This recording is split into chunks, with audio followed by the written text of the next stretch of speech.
Whew, all right. Whew. Oh, back from my run. That was a good one. Oh, is it here? Is it here? It is.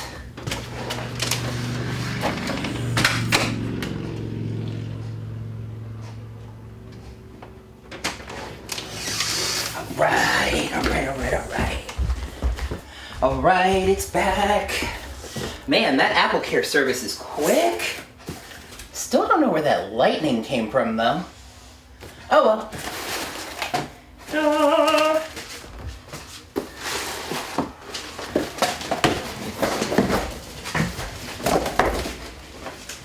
Here it is. What's that? A note. We fixed your MacBook, but I've also included something to help your reviews go better. Sincerely, a friend. P.S. To activate it, open your MacBook and put in the following sequence. Okay.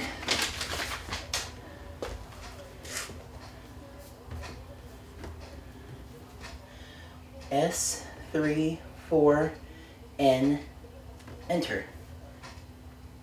Stand back. Okay.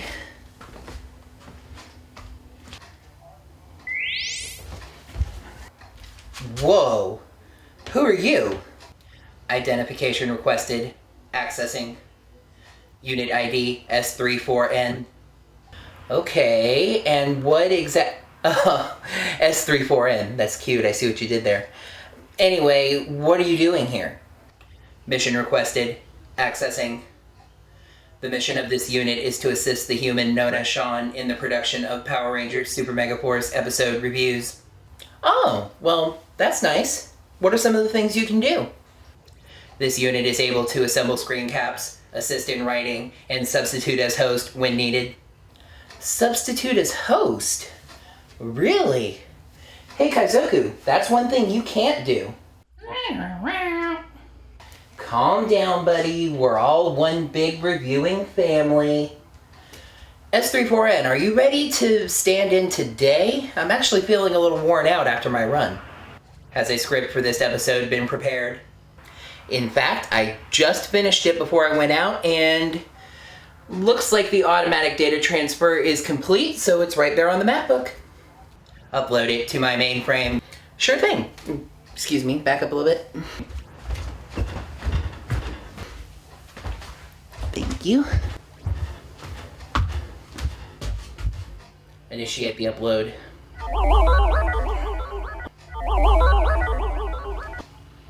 Upload complete.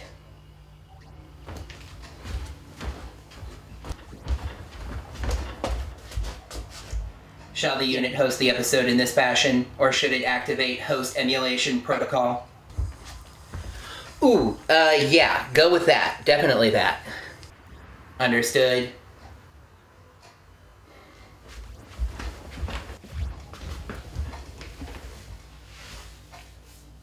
Ready? Ready when you are. Take it away. Hi there, Ranger Faithful, and welcome to another Power Rangers Super Megaforce episode review.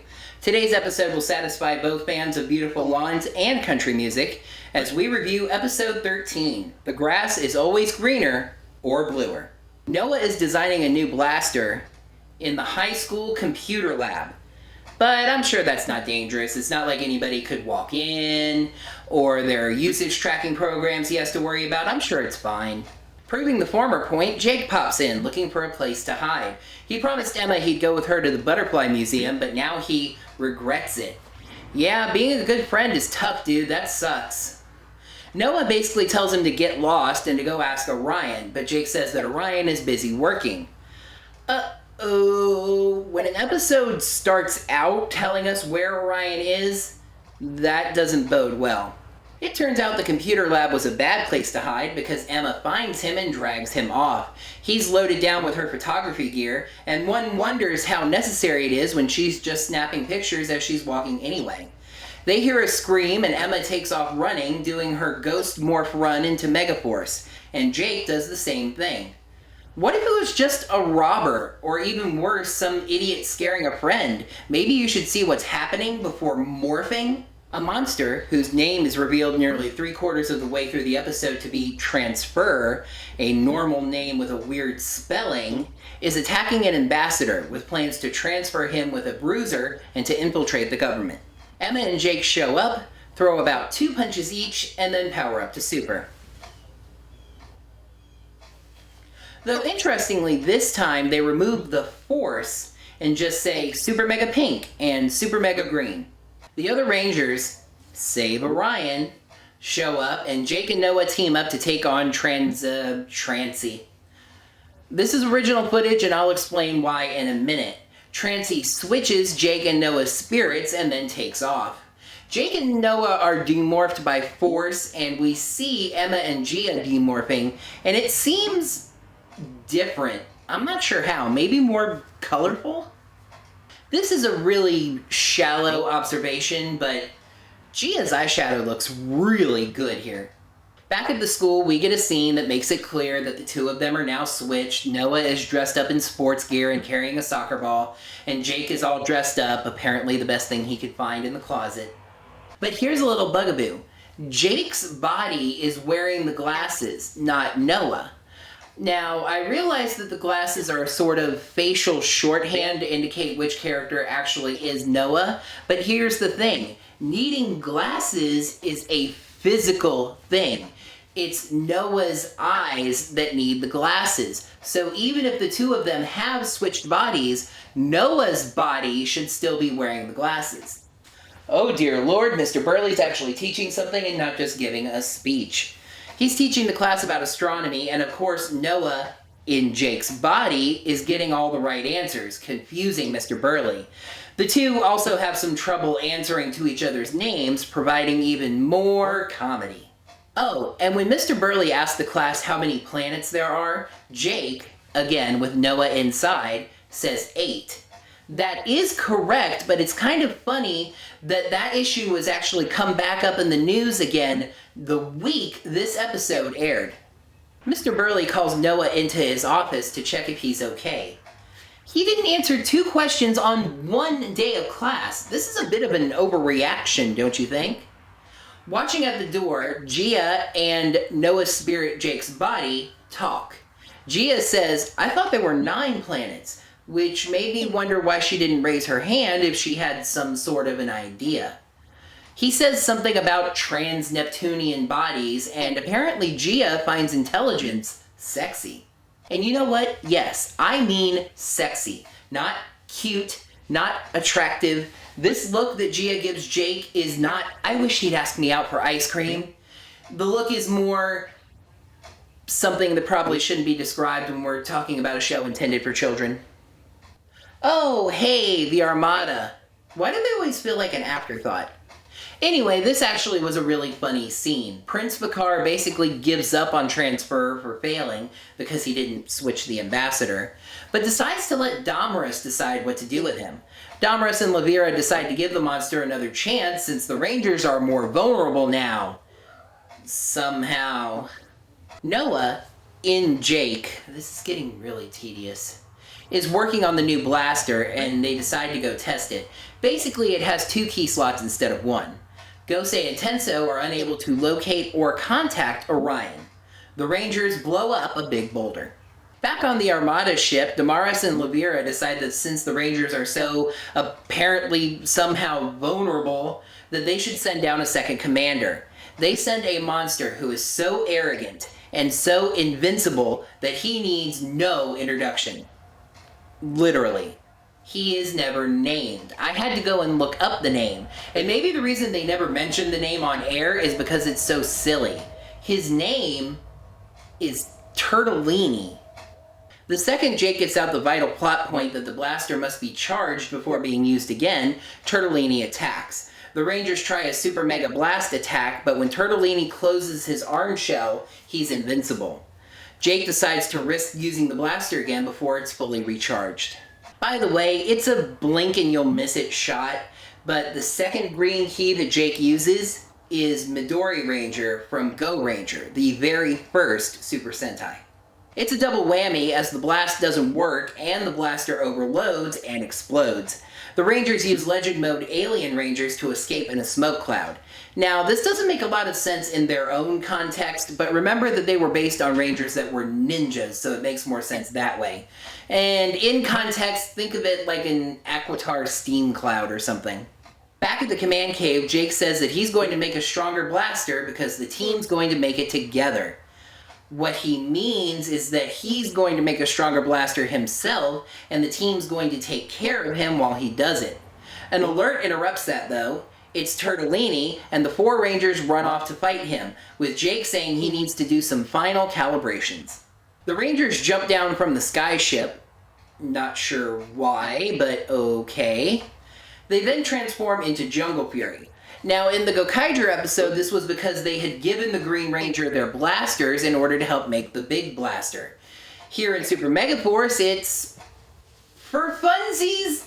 Emma uses the White Rhino key, which is a little odd. I guess it's not one of Orion's keys, since it's not on his Power of 6 thing, but Dino Thunder White is, and that's another 5 Ranger team, so that's a little weird. Transferer apparently needed to prepare because he's ready now. The car says you better be or you're finished. Oh wait, I used that threat already. That sounds like something I would write, and the fact that it was coming from the car made it freaking hilarious. Oh boy, it's time for another pre-MMPR change, and this one is a doozy. It's Changeman, and they call it Dragon Power. But when they fly up and their animals appear behind them, pink is a phoenix, white is a mermaid, and I think blue is a griffin. Oh well, it doesn't matter, it doesn't work anyway, and Turtellini gets to call himself the Dragon Slayer in another funny line. Jake finishes the blaster saying it needs one last upgrade. That upgrade was apparently making it look like the sky ship. Was that so crucial that the Rangers needed to get blasted around a little bit longer?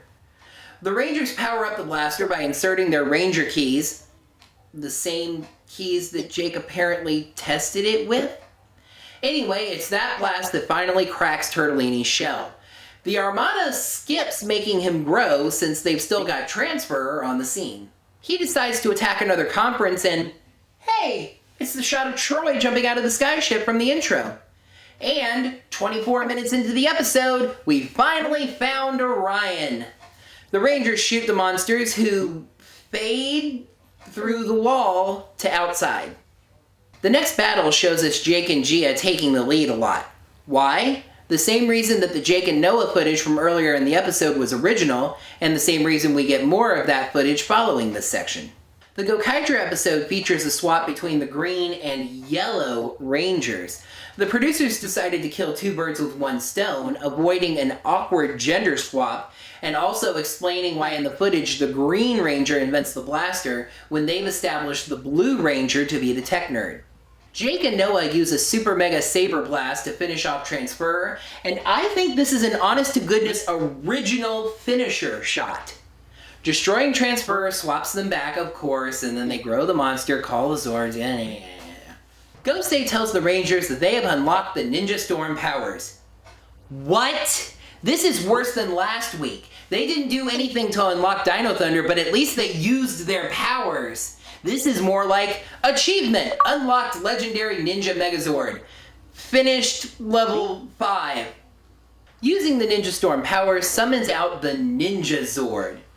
Aw, what a cute little Zord. He's smaller than all the other Zords. It's almost like he's some kind of mini Zord. Yeah, the entire awarding Ninja Storm powers was a serious misstep. First of all, the connection between the Ninja Zord and the Mini Zord from Ninja Storm was completely ignored. Secondly, this episode had nothing to do with Ninja Storm. It wasn't a tribute in any sense of the term. The closest connection I could come up with, are you ready for this? Was that there was a conference. Lothor once got upset that he wasn't invited to a conference. Yeah, that's it. The Rangers finish off Transfer with the Ninja Storm Final Strike, where the Ninja Zord detaches and duplicates itself a bunch of times and flies at the monster, and boom goes the Monster Mite. Orion apologizes to the Rangers for not showing up sooner. He said that he was fixing his pod and didn't hear his morpher beeping. I'm not sure what's worse, when Orion is completely missing with no explanation, or Orion is missing and the show is falling all over itself to tell us why. Oh, but there's still time to go see the Flutterbys, and Jake tries to get out of it by pretending he's still Noah. Emma doesn't bite and drags him off. Troy says, "Sorry, buddy.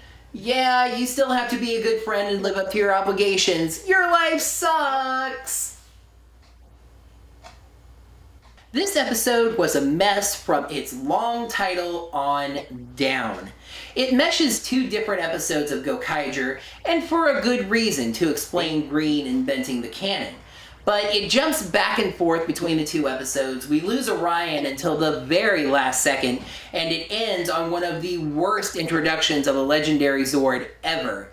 It does get some points for good comedy and a creative way to explain the Sentai footage. Execute hoist the colors.exe. Episode 13. The grass is always greener or bluer. Pros: well-written switcheroo comedy, good original footage, and a creative change of the Sentai episode's premise. Cons: Orion vanishes again, yet another sudden power unlock, and lack of tributing Ninja Storm in its legendary Zord episode. I disliked what I disliked more than I liked what I liked. The grass is always greener or bluer gets 2 flags out of 5. That's going to do it for another Power Rangers Super Megaforce episode review. Thank you so much for watching. Since one annotation is easier than 12, you can click here to see my Super Megaforce review playlist. It starts at the first episode, and then you can click around at your leisure. Also, I've started a new food review series called Almost Food. You can click here to see the first episode of that, Pecan Pie Pringles. Thanks once again for watching. Make sure to like the video by clicking the thumbs up button right down below. Make sure you subscribe to see my new videos whenever they come out, and leave some comments down below. Let me know what you thought of this episode and this review. Thanks one more time for watching, and until next time, may the power protect you.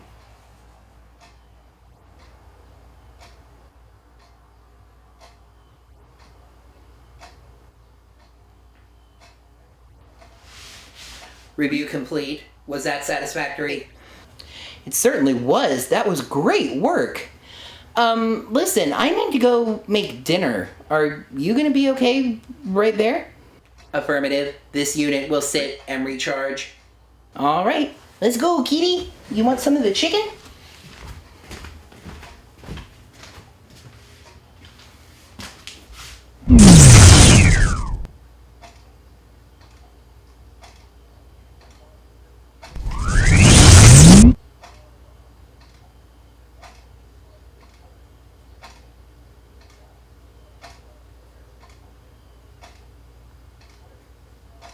New instructions received and confirmed. They will be carried out.